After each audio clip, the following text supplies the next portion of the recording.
வணக்கம். நான் ஸ்ரீரங்கம் ரவி உங்களோட பேசிகிட்ருக்கேன். இது வாரப்பலன். ஆகஸ்ட் மாதம் 3ஆம் தேதி தொடங்கி 9ஆம் தேதி வரை உள்ள பலன். கன்னிராசி. கன்னிராசி நேயர்களை பொறுத்த வரைக்கும் அற்புதமான ஒரு காலம் அப்படின்னு தான் சொல்ல முடியும். வாழ்க்கையில் சில முக்கிய திருப்பங்களை எதிர்நோக்கி இருக்கிற பட்சத்தில் அந்த திருப்பங்கள் ஏற்படுறது. ஆரோக்கியத்தில் மட்டும் கொஞ்சம் கவனமாக இருங்க. உங்கள் ராசியில் இருக்கக்கூடிய செவ்வாய் பார்வை வந்து சனி. அதனால் என்ன ஆரோக்கிய கோளாறுகள் ஏற்படுவதற்கான வாய்ப்புகள் உண்டு. கவனமாக செயல்படணும். அதே போல் சில நேரங்களில் பார்த்தீங்கன்னா சூழல்கள் நன்றாக இருக்காது. ஒரு குன்றின் மீது ஏறி யானை போடுற சண்டையை பார்க்கணுமா.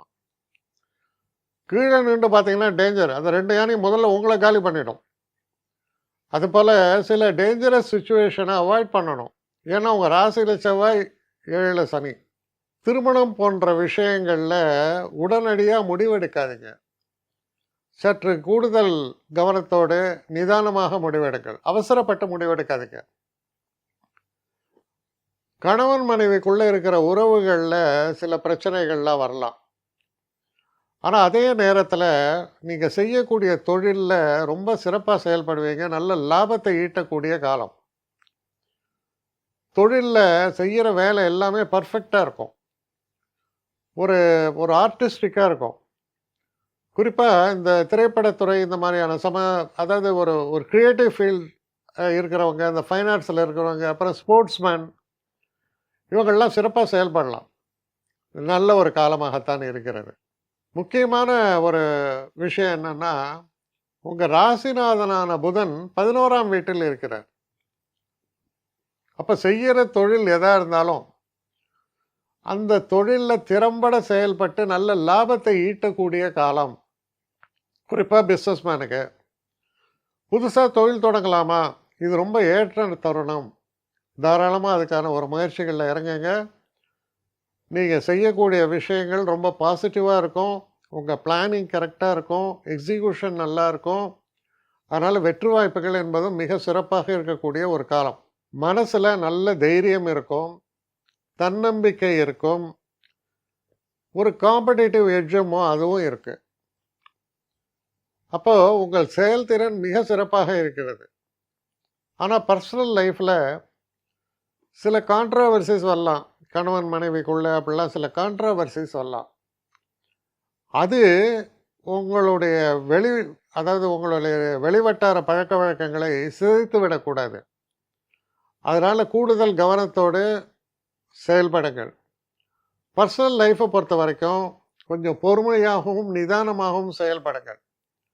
ஏன்னா எப்போவுமே செவ்வாய் சனின்னா பேட்டில் ஃபீல்டுன்னு அர்த்தம். ஒருத்தர் பார்த்துட்டு இருக்காங்க இல்லையா, பேட்டில் ஃபீல்டு. ஸோ கவனமாக செயல்படுங்க. அதே போல் சில நெகட்டிவ் ஆக்டிவிட்டீஸ், குறிப்பாக பார்ட்டி, அதில் போய் பூஸ்ட் பண்ணுறேன், இந்த மாதிரி எல்லாம் நிறையா சில பேருக்கு அந்த கெட்ட பழக்கங்கள், தண்ணி அடிக்கிறதெல்லாம் இருக்குது. அதெல்லாம் உங்களுடைய திறமையை சிதைத்து விடக்கூடிய காலமும் இதுவே. ஏன், செவ்வாயை சனி பார்த்துட்டு இருக்கும்போது, அதுவும் கன்னிராசியாக இருக்கும்போது வயிற்றில் அல்சர் வரும். அதனால் இதெல்லாம் கூடுதல் கவனத்தோடு செயல்பட வேண்டும். விழுந்து விழுந்து ஒரு பாட்டில் காலி பண்ணுறேன் 10 பேர் வழின்னு பண்ணிட்டு இருந்தீங்கன்னா உங்களை யாரும் காப்பாற்ற முடியாது. நிறைய பேர் தங்களுடைய வாழ்க்கையை தாங்களே சீரழித்துக் கொள்கிறார்கள். ஸோ அந்த மாதிரியான ஒரு விஷயங்கள்லேருந்து விடுபட முயற்சி செய்யுங்கள். அது இல்லாதவர்களை பற்றி எந்த பிரச்சனையும் இல்லை.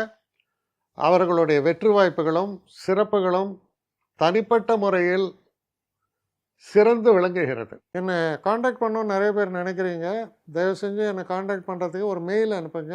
srirangamravi1@gmail.com. இது ஸ்க்ரீனில் பார்க்கலாம். இது அப்பியர் ஆகும். இந்த மெயிலுக்கு எனக்கு அனுப்புங்க. எனக்கு நிறைய பேர் அனுப்புகிறீங்க. நான் ஒருத்தன் தான் அதை பார்க்குறேன், செய்கிறேன். ஏன்னா இது வேகமாக செய்யலாம் முடியாது. ஒரு நாளைக்கு ஒரு 3 பேர் பார்ப்போம், 4 பேர் பார்க்குறோம். அதனால் கொஞ்சம் டிலே ஆகுது. கட்டண சேவை தான். இந்த கட்டணத்தை செலுத்திய பின்பும் கிட்டத்தட்ட ஒரு 5-6 நாள் ஆகும். சில பேர் நினைக்கலாம் கட்டணத்தை செலுத்தின உடனே அடுத்த நாளே பார்க்கணுன்ட்டு. அப்படி என்னால் முடியல. கொஞ்சம் பொறுமையும் நிதானமும் தேவையும் இருப்பவர்கள் நிச்சயமாக காண்டாக்ட் பண்ணுங்கள். என்னுடைய பெஸ்ட்டு சர்வீஸு உங்களுக்கு கண்டிப்பாக உண்டு. வணக்கம்.